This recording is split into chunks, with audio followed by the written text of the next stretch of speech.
Welcome, everybody, to the podcast, Doing Business with a Servant's Heart. I am excited because I met with Tim a couple of times. Tim Morgan, welcome to the show. Thanks, Steve. So fun, super fun. Yeah, you know what's exciting too? He's been a pastor and he's done a number of great things. He's been all over the map and serving people, and I want to learn more about that. And I want the audience to learn more. Where did this all begin, Tim? Yeah, like you said, I was in ministry, nonprofit world, kind of community leadership for years, and also bought, built, and sold small businesses. I got the bug when I was a teenager. I was like, okay, I started a window cleaning business. Now, how can I grow this thing while I'm a youth pastor? And it just, both sides of the equation kept growing until at one point I just was burning candles at both ends. Yeah. And I ended up hitting a wall, having some personal tragedy in my life kind of woke me up, and I started looking at things and started praying about it. And God's like, hey, I want you to help other churches and nonprofits and businesses doing good in the world with their marketing. You have a gift, and I want you to help others get the word out about their cause or company, making an impact. So that's what we've been doing. I love it because a lot of people get that calling but don't answer it. You answered it. Yeah, the marketplace ministry, and having a ministry heart in the marketplace, or a servant's heart, like we talk about here all the time. Gosh, it just, for me, there's really no other way to do it. And from there, I just began serving, became the highest rated reviewed marketing coach in the country, and went from there and started a network that we can talk about if we have time to do that. Absolutely, we will do that. And I love tragedy turned into positivity. I've had a number of guests that have had tragedy and turned it around. Audience, you want to hear this? I want to hear more about what Tim's talking about, because you may be struggling and have a tragedy you're trying to overcome. Here's a true example of a guy being successful, but being successful with other people. Let's get into Givers Marketing. I love what you're doing there. Yeah, we were greatly influenced by Bob Burg and the Go Giver. Adam Grant had a book called Give and Take. Donald Miller, Story Brand. I mean, there's so many great resources out there, but this all kind of shaped John Maxwell, Dave Ramsey, kind of the financial side and the leadership side, kind of all shaped this idea of, okay, could we do a marketing agency in our modern era without focusing on fear and negative news? Could we actually pull it off? And I'm here to tell you, you can. It's possible. It's totally possible. In fact, people are loving it. They're eating it up, and they enjoy the positive news, the narratives that make sense, making a difference in the world. So it's super fun. Talk about community, because I know it's community based, and I love that part of it. Yeah, Giver Marketing Network came out of my personal journey of learning the art and science of marketing, the psychology of it, the human behavior side of it, just the practical, tactical side of it as well. But ultimately, we ended up shifting gears and started welcoming other marketing professionals into our projects. And from there came this like little micro movement of marketing misfits. Say that 5 times fast. But now we work on projects together. And so these freelancers, which I was one at one point, now have a tribe. We're no longer these lonelypreneurs working on these marketing projects. And so we're hyper focused on marketing. We have a coaching centric model, which we get a lot of influence from some of those other folks I mentioned. And we work on these projects together as members of an organization called Giver Marketing Network. Now, there's a uniqueness. There's marketing everywhere. Yeah. I have a number of guest marketing. You know that it's a saturated market. Yeah. Talk about, you did a little bit just now about the uniqueness, but why would Steve Ramona want to use Givers Marketing Network compared to another agency? Well, the way I look at it is, look, what's the cost for the result you're going to get, right? So as a company or even a nonprofit that's saying, hey, we need to get the word out. We're hitting our stride. We want to get the word out, really blow this thing up in a good way. I always look at, okay, how much are you spending to get more eyeballs and ears on what you want? to see happening, and what kind of results are you getting from those eyeballs and those ears. And so ultimately, if you put 10% of your revenue aside for marketing, give or take, a ballpark number, and you see an X amount of results, we can do that for 50 cents on the dollar. So because our overhead is so low, we're a group of freelancers. We're a group of small agencies and freelancers. So we don't have a building that we're paying for. We don't have employees. We work together. We literally are members of an organization. We pay for our memberships. I happen to be the founder, but I'm proud to be a member, right? So we're a part of this group together, and we're incentivized to help the client first, and then work with our other team members in order to really take that marketing effort to another level. I mean, we have everything from web designers, social media managers, copywriters. I function as a fractional CMO for companies that are really wanting to go to that next level, but they don't want to hire a full-time employee just yet, or maybe they want to kind of experiment first before they hire that full-time employee. We love stepping into situations like that and really proving out the system first. That's a great model. And you give high quality, high value at low price. That's hard to hear nowadays. It's hard, and it's because of the model. It's not, we can all go out and get our own, jobs at a marketing agency and make enough money for our families. We all have skills to burn, but ultimately we've chosen to do our own freelance effort in order to serve the clients we want to serve. And it's usually causes and companies doing good in the world. If there's not a narrative or a story around it, we can't get into the videography. We can't get into the killer website. There's nothing special about the project. There's nothing special that we can pull out from our marketing efforts. And that's ultimately what you want. You just want to be remembered, right? So, I mean, that's why even we share our stories, right? We need our stories and our narratives out there. So super, super fun to be able to, and a privilege to be able to serve those type of clients. I love you say stories, because that's what marketing is. You're just telling the company story correctly, not incorrectly. So people, like you said, top of mind, they remember. What industries, is there any specific industry that you work in that may be listening to this podcast that you'd like to work with? I can speak for myself. Now we have 70, we're approaching 100 team members in our network. So I can speak for myself. I have a blockchain background. And so that's anything from, any kind of cryptocurrency. Fintech is another term for that. Bitcoin, Ethereum, those kind of words. If you see those coming up, those would be great, great connections, and really love that.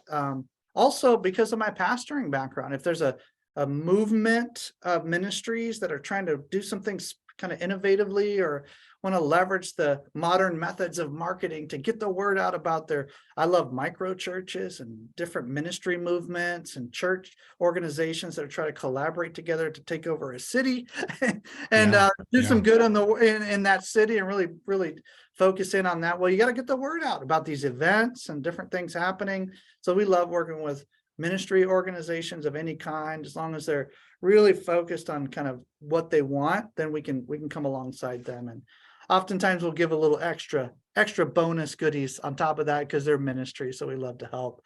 Amen. I also have some clients that have been around for years that are in the construction space or the home improvement space. And so that's me personally. And like I said, there's other team members that have certain special superpowers for certain. Yes, I love words. I use that word all the time, superpowers. I'm a big Marvel guy. I think you are as well. Yes. We've talked about that. So somebody in the audience, they could really reach out to the Givers Marketing Network and say, hey, I do XYZ. You guys will somebody will meet with them from the network and see if it's a fit. Yeah, there's always a coach assigned to the project. So because of my background as kind of that caring coach that helps you with your marketing, we have coaches now within our network that act as coaches / project managers. And then we can kind of go to even another level of marketing director or CMO if we need to. But bottom line is you have somebody that's there to project manage and kind of guide the process through great questions, pull out your narrative, pull out your awesomeness from your particular brand, and then we get the word out properly. There's nothing worse than kind of having a smattering of marketing messages all over the place, and you're actually confusing your audience, and you don't have a second chance to make a first impression when it comes to your messaging. So let's get that dialed in and help you out with that. But yeah, it starts with a coaching call. You can go to givermarketing.com and set up a coaching call, no cost, just to kind of swap stories and see what you're doing. You're a brother from another mother, because I was just going to ask you if there's a free discovery call. I knew there would be, but I want to make sure the audience heard that. So if you guys are piqued in interest, reach out. I've met with Tim a couple of times. I love his heart. He really wants to help. And the value is there in the serving, which is why he's on this show. Regards to marketing, you ask questions, and I love that. Do you say no to people sometimes if it's not a fit? Yeah, I particularly remember a few conversations, even recently, where somebody is really focused in on just like making money, and that's it. There's really no altruistic or philanthropic edge. There's no socially conscious, giving back, or there's no. It's really about how do we go from 2 million to 3 million, or how do we go to 20 million to 25 million, or whatever it is. And when I have those conversations, I can refer those over to some of our power partners, or another organization that they hit it hard. They do a good job. There's nothing wrong with making money, but there's just so much more to this world, in my opinion, than well, I'll just say it, Steve. Say it. Worshiping the currency of your country is not a good idea. It just at the end, it doesn't work. Now, getting your message out, getting some attention for something positive, and if that generates a ton of money, that's great. Amen. Yeah. We've all had our ups and downs. I've gained and lost millions of dollars over the years with different investments and different things. I get it. Like we have some fun with this thing called money, and I get it. It's a reflection of our time and our talent and other things. But at the end of the day, that is not the goal. It's a medium by which we generate some kind of result for the impact we want to make. So yeah, those are the people if you're listening and it's like just about money, you can, ask us if we can refer somebody to you, but we're just not interested. I'm more interested in the story and the impact. And I think in business, that needs to be told more. That's a great tip, Tim, because don't try to work with everybody. It's not a fit. But what's powerful, what you just said was, we'll find somebody for you that may fit. We just don't put you on the curb and go, hey, we'll pray for you. Good luck. I love that, because that's not good. That's just not the God way. I'm just going to say it, just like you were going to say what you said. It's not, you shouldn't do that. So, and there's some companies that it's hard for them to put a philanthropic edge in their messaging. So they have a nonprofit that they have as like a subsidiary, or a kind of a sister organization that really functions hand in hand.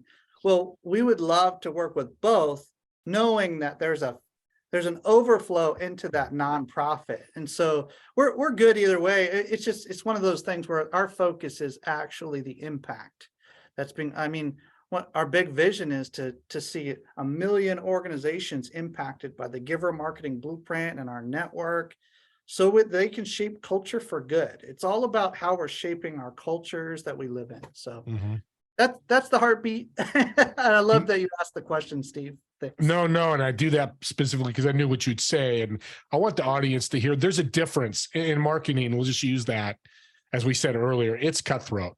I've talked to some marketing and I'm not going to go there, but people need to be taken care of one way or the other.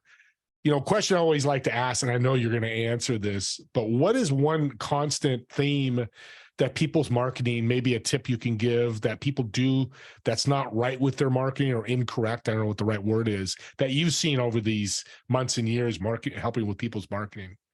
Well, first thing to remember is marketing is not manipulation. It can be, just like having a conversation can be manipulation, but it doesn't have to be. So we view marketing as really a more emotionally and relationally intelligent endeavor from a communication standpoint. and I guess it depends on how you define manipulation, but we're encouraging or guiding or messaging in a way that helps people want to come, not feel like they're pressured to do anything. Okay. So that's number one. You got to come in with the right mindset. But here's something that oftentimes gets put out of order. This is the non-negotiables of marketing. This is what I'm writing my book about right now. It's called the Giver Marketing Blueprint. And I'll just tell you in like 30 seconds. Branding needs to be first. It's the first pillar of your marketing. How the imagery and the language and the 5 senses that surround how people feel and experience who you are as a person and your company. All of that, just all in one nice package. Your brand, how people experience you, is the first thing that has to come into alignment with where you're going. That needs to really be dialed. Does it need to be perfect? No. I could wear a different color shirt, or I could do that. We can always improve different things. My microphone can get better and better and better. Like, we can always improve the sight, sound, smell, taste, and touch of everything around who we are, where we meet, how we connect with people. And we define marketing as pre-decision communication. So any kind of communication, visually, auditorially, text that you're reading, anything that you're touching, smelling, like depending on if you're in the room together, everything around your brand should be dialed in first. Then the other 3 pieces can come, and I'll just tell them really quickly. Visibility, which is how people find you. You become visible so they can find you. Promotion, which is how you find them, your audience. So you're reaching out. A lot of nonprofits use outreach. A lot of businesses use outreach. Well, that's what a lot of people think of when they think of marketing, is the outreach. Well, what about the other 2 pieces I just said before that? You got to do those first in that order. And this is after consulting thousands of organizations. If they do branding, then visibility, then they start promoting. That's where the special sauce starts happening. And then we all know that 1 to 3% of those who are, we're talking to are ready to buy right now, generally speaking, in multiple industries. But there's another 15 to 20, maybe even 30% that will buy later if we give them enough chances. So that's where the 4th piece comes in. That's nurturing, or your follow-up system. And once you get those 4 dialed in that order, and always improve those 4 along the way, every year, always improving, just like Michael Jordan taking the summer and the off season and working on one aspect of their game. Work on either branding, visibility, promotion, or nurturing every 6 months, every 12 months. Work on something very specific so it just blossoms over the next 3, 4, 5 years, and you will be top of your industry for sure. That's what will happen. If you got a good product and you do branding, visibility, promotion, and nurturing in that order and do a cycle of improvement, you will eventually become the top of your industry. You just made this $1 million show. That's incredible tips. That is so powerful. And audience, you could go try and do it yourself. We have a Google, YouTube mentality, DIY, and that's good. Tim will probably say that, but maybe I would reach out and talk more about these pillars with Tim and his team. I just think that's so powerful. I've never heard it in that aspect. So I appreciate you for saying that and sharing it with my audience. With that being said, because you are super knowledgeable, you got a life experience. What's a book or 2? I know you mentioned some books earlier that you team works with, but is there a book that you want to share or 2 with the audience that's really helped you? Well, Permission Marketing by Seth Godin. That's another good one. Blink by Malcolm Gladwell. I mean, there's an endless list as you get your mind around how people interact with each other, the instincts, the permission. We're because we're not fear-based, we're huge on permission-based. And so it's relationally intelligent approach to these kind of conversations. We start a lot of conversations on social media platforms, and that just naturally flows into an appointment or some kind of conversation that is meaningful. We have a lot of videos on our YouTube channel, and we love your YouTube channel as well. So, cross promoting, these kind of things are super powerful. Anything by there's some more resources coming out by Donald Miller. I haven't been able to pick them up yet, but I've been hearing a lot more. Adam Grant is a great author as well. He's coming out with some new good stuff. Simon Sinek, Start With Why, is a great resource as you're kind of honing in your vision and the motivation behind why you're doing what you're doing. We always ask 3 questions when we get on a phone call, and when we connect, this is what's going to happen. I'm going to ask your story. I'm going to ask you your vision, your challenges, and your 12-month goals in relation to the venture that you're wanting to discuss. And if I can clearly understand what those are, or at least get some idea, then we have something to work with. And Yeah. so these books and resources that you just asked about, Steve, these are what really help us form our mission. I can say, as a believer, as a person of faith, oftentimes we get a bunch of ideas and we want to do them all at one time. And that's nice that we get downloads and all these cool ideas and inventions and innovations and all these things. But the question I would challenge the audience with is, which one idea can you take to 1 million people and make the greatest impact? Which one idea? Because that one idea could fund the rest of those ideas. A serial entrepreneur is not legit until they've had a certain level of impact with at least one idea. You can call yourself whatever you want, but you're not necessarily a successful serial entrepreneur unless you have at least one majorly impactful idea. That could be on the ministry or the business side, but the point is don't try to spin up 3 or 4 different ideas at one time.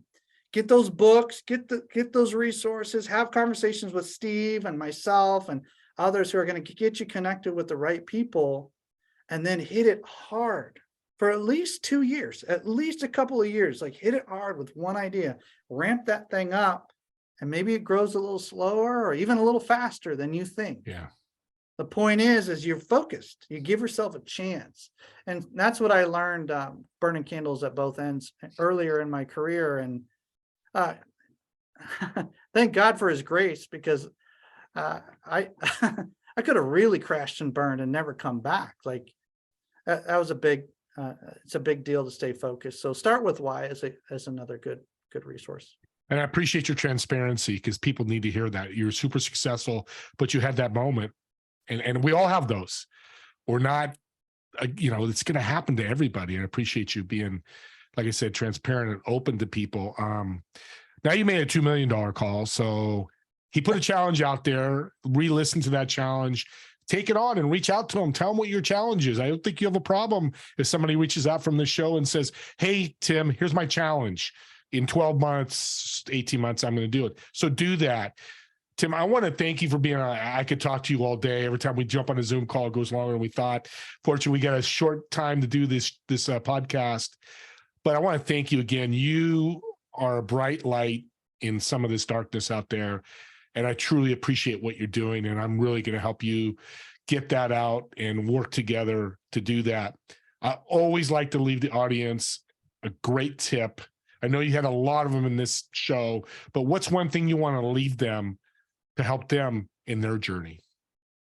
One of the biggest tips that I've been challenging the thousands of not only marketing professionals, but other industries with is, if you can learn to share your 60-second story effectively. I'm not talking about an elevator pitch, I'm talking about an elevator story. And this goes back to what we were talking about a little bit earlier, but this is a real practical challenge. Coach Tim's going to give you a challenge right now. If you can share your background with an aha moment, some kind of transition moment that captures the audience's attention, that is true and authentic to you. And then you share a little bit about who and how you help your people. Like, how and why you help your people is probably a better way to say it. If you can share your background with why and how you help your people. That 60 seconds will be the best use. I mean, that's what we started with today. I shared a little bit of my story. If you can learn how to do that on your social pages and your websites and your podcast interviews and your conversations on Zoom, especially with potential clients and team members, and that narrative is really what separates. It's our thumbprint. It's what separates us. So, and I'll tell you what, for the listeners of this show, Steve, if they mention your name or the show's name, I usually charge $1,500 for a 1 hour session. I'm going to give a 1 hour session for the no cost for the first 3 people that mention your name. And we'll put it on the calendar. It may not be right away, but we'll put it on the calendar because I'm booked out about 3 weeks. But we'll put it on the calendar if you mention this show or Steve's name, and we'll make sure that it's legit from the show. And I'll put it on the calendar for a $1,500 session at no cost. 3 people. The first 3. The first 3. So there it is. I want to bless you guys.